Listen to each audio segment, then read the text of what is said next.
Hé Simon, je te cherche partout, qu'est-ce que tu fais? T'apprends à nager? Bah non, tu vois pas, je galère, je sais pas quel insert monter.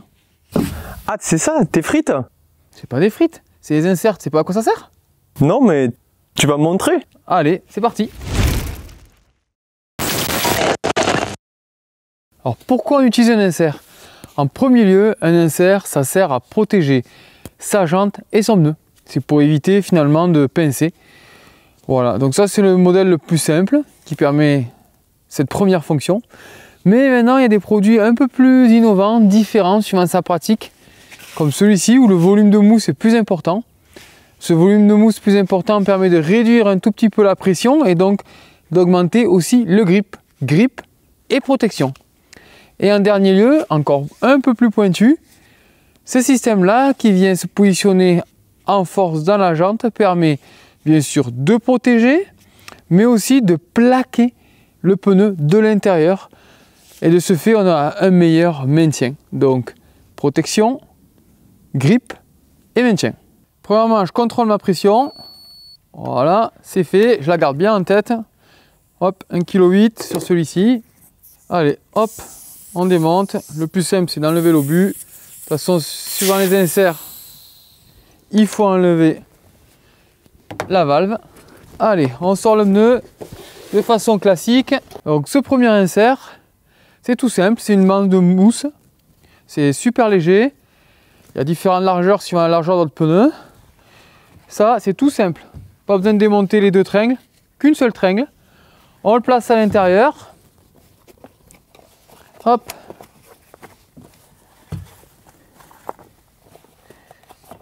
Au niveau de la jante, vous pouvez vous servir de la table. Hop là. Donc là, hop, on l'a mis à l'intérieur, sur la jante, une tringle. Et après, il faut attaquer à monter l'autre tringle. C'est parti. Côté opposé à la valve pour avoir plus de place. Et on vient pincer assez fortement la tringle.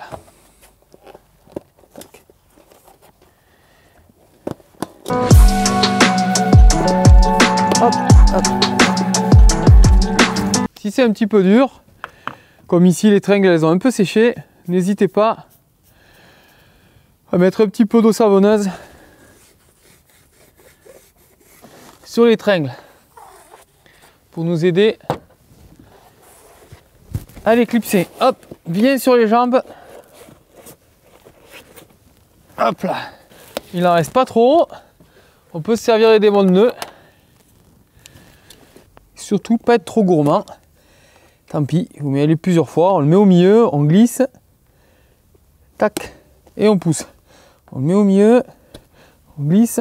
Et c'est bon. Celui-ci, c'est pas très compliqué.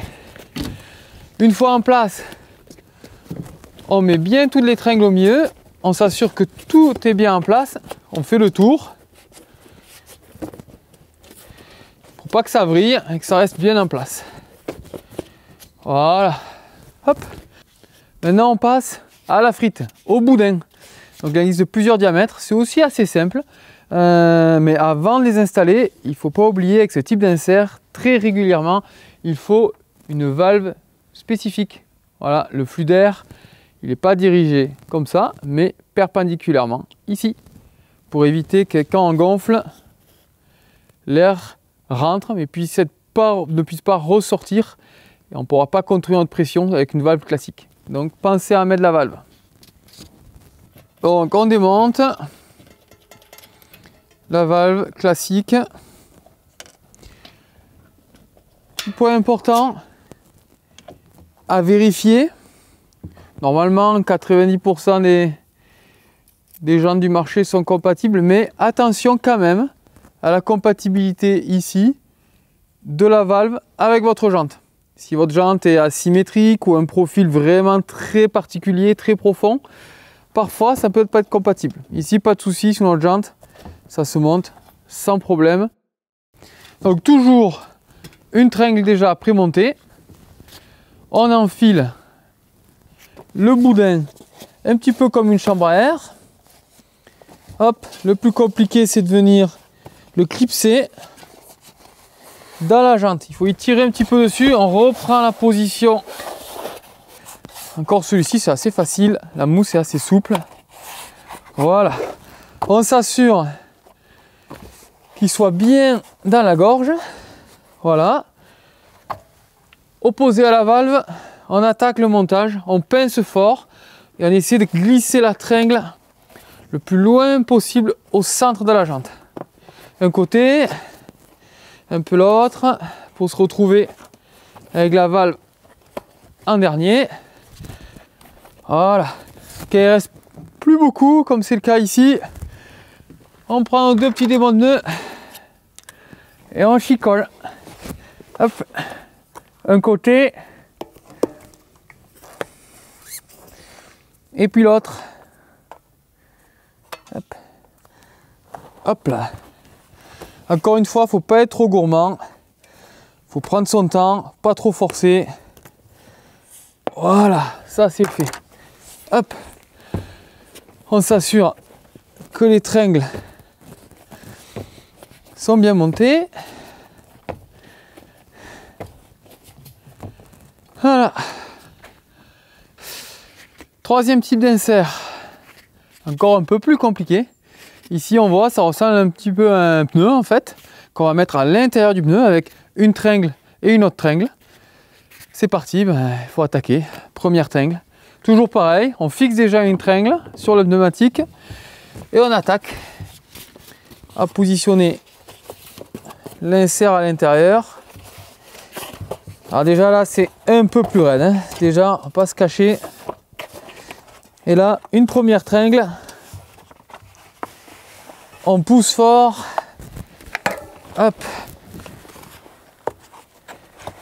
hop là. Voilà, première tringle montée, on la pousse bien. Si on souhaite ajouter le liquide, nous on le fera plus tard de façon plus propre par la valve. Ici pas besoin de valve spécifique puisqu'il y a un dégagement pour passer l'air. On vient maintenant mettre le second crochet de l'insert. Hop là.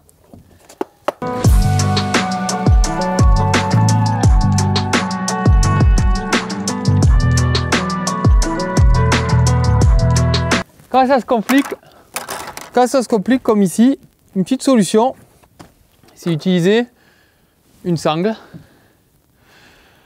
Par exemple, ça, c'est les sangles que j'utilise pour accrocher ma chambre à air sur mon vélo.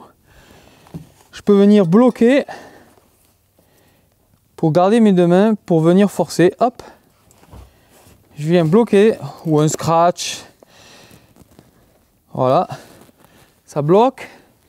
Et comme ça me laisse une main de libre de plus pour venir travailler.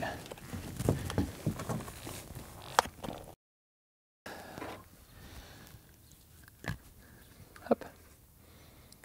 Et je viens le positionner pour pas que ça saute à la place du démon de nœud. Ça va pas sauter et je peux retravailler de l'autre côté. Après 5 minutes de bataille, c'est bon, c'est fait. Hop, il n'y a plus qu'à enlever les lanières. Après, rassurez-vous, franchement, c'est plus facile à enlever qu'à mettre. Heureusement, ça protège bien. Et normalement, avec ça, on ne crève plus. Un petit point, attention, sur la largeur de pneumatique, il existe différentes largeurs d'insert. Donc, regardez bien et vérifiez bien les compatibilités entre la largeur de votre jante et la largeur de votre pneu et la dimension de votre insert. Dernière catégorie, ceux qui viennent se clipser dans la jante façon T ou V. Celui-ci est un peu plus facile, donc on va le mettre de côté. Celui-ci qui est assez réputé pour sa qualité, son maintien, mais aussi un des plus gaillards à assembler. Donc il y a une valve spécifique aussi, avec pareil un flux d'air ici qui est horizontal et vertical, les deux. Pour celui-ci, il faut enlever le pneu entièrement. Hop là, on vient positionner la petite valve spécifique, on a déjà prévu, voilà, pour le flux d'air. Et on vient positionner l'insert. Allez, là il est tout neuf. Petite étape que je vous conseille. N'ayez pas peur de réchauffer un peu le plastique, sans le casser bien sûr, mais moi je fais un petit peu ça. Voilà. Et après, on vient placer l'insert. Hop là, la position fétiche, on force. Non, ça va, c'est pas très dur pour cette version XC. La version Pro, il y a encore un ton au-dessus, mais la XC, ça va. Voilà. On met le pneumatique, voilà. Comme ça. La valve au plus loin, à l'extrémité, et on attaque à monter la première tringle. Alors comme ici, si les tringles sont un peu sèches, on vous conseille de lubrifier l'ensemble. Hop, pour pas éviter, hop, comme je viens de le faire, que ça saute. Comme tout à l'heure, on accroche la petite lanière au pire pour pas trop se fatiguer. Bon, les plus courageux peuvent y aller d'un seul pli, mais des fois c'est un peu compliqué. Alors il existe aussi des pinces. Bon, le problème de la pince, c'est qu'il faut l'acheter spécifiquement pour monter ça. Là, ce qui est bien, c'est que ce sont des sangles qui servent aussi à autre chose. Donc, que je corps aussi la bonne idée de faire un bon démonte-pneu bien costaud avec une bonne préhension en plastique pour éviter d'endommager la jante. Et ça, franchement, c'est une aide précieuse.